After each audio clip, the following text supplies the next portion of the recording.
But what he has are these hard aspects from Saturn, okay? And Saturn usually limits things, okay? Slows things down, brings constrictions.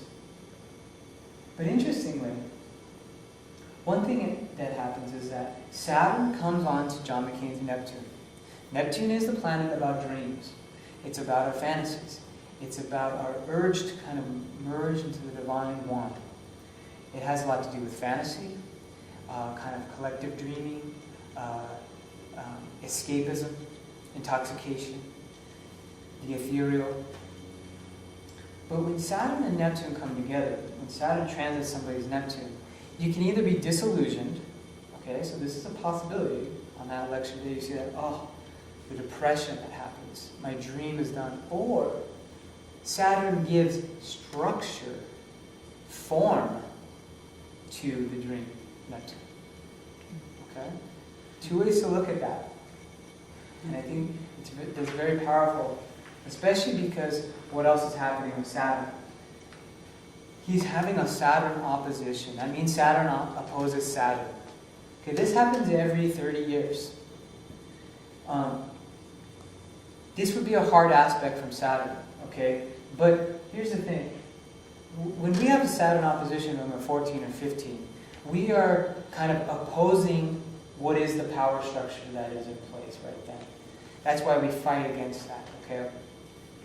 So there's this rebelliousness we feel at that time. When Saturn opposes Saturn here, one way of reading this is that the structure of governance that's in place now gets opposed by this person, this Saturn. And he becomes the power.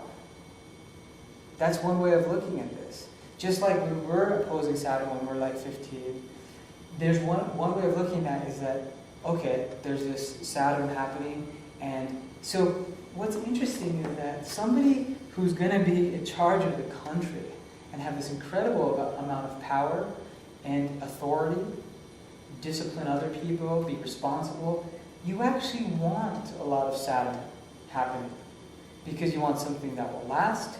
You want to be seen as someone of integrity and strength and, this kind of authoritarian stance. So interestingly, we usually would look at Saturn hard aspects and say, that doesn't look too good. But sometimes, and in these cases, we would say that might actually be helpful.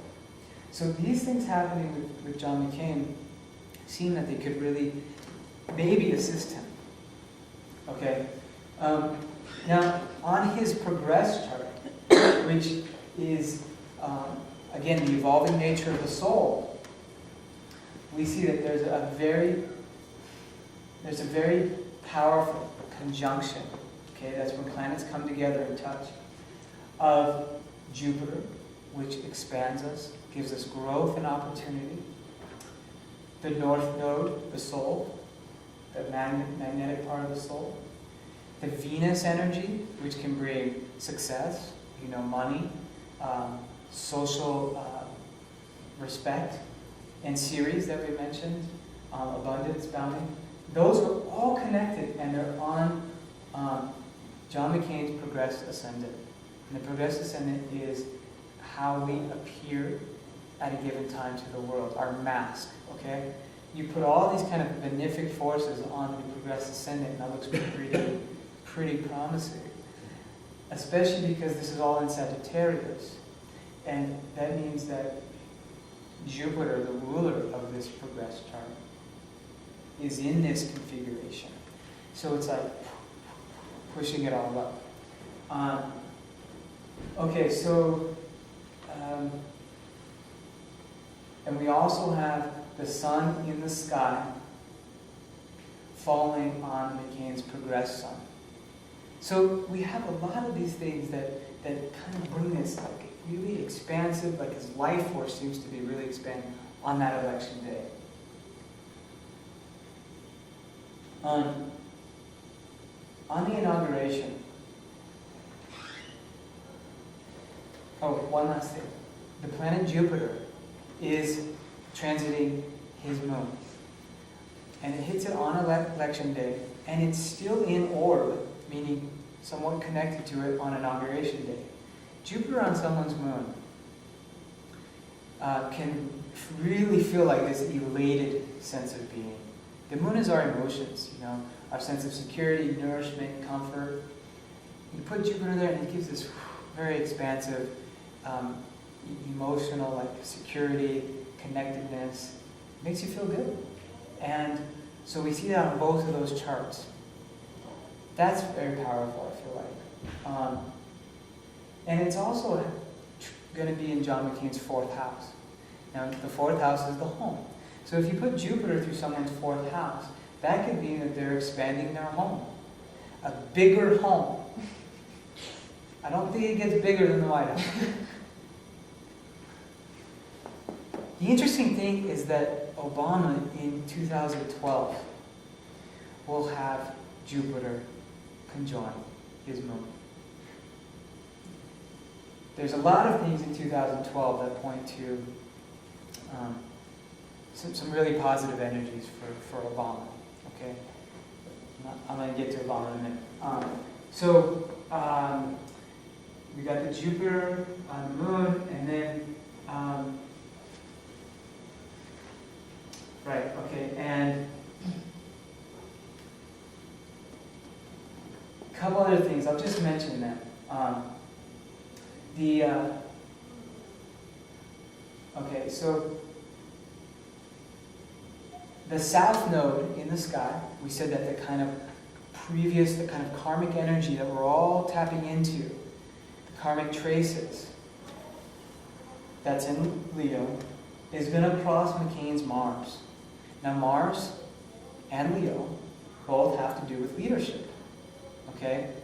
Now this could very well symbolize someone becoming a leader, a king, Leo, and it's something that is related to the past.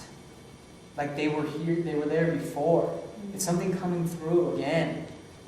Now the interesting thing in this, and astrologer Mark Lerner pointed this out, really incredible analysis of the elections. McCain has something very interesting in his chart. He has the same Saturn, the same exact degree, which could only happen once every 28 years, of George Washington. And he calls this, when George Washington took office, this chart of presidential power. And it's interesting because, they both were commander-in-chiefs, somewhat, leading armies. And this could only happen, since George Washington 5 times. Okay? This is interesting.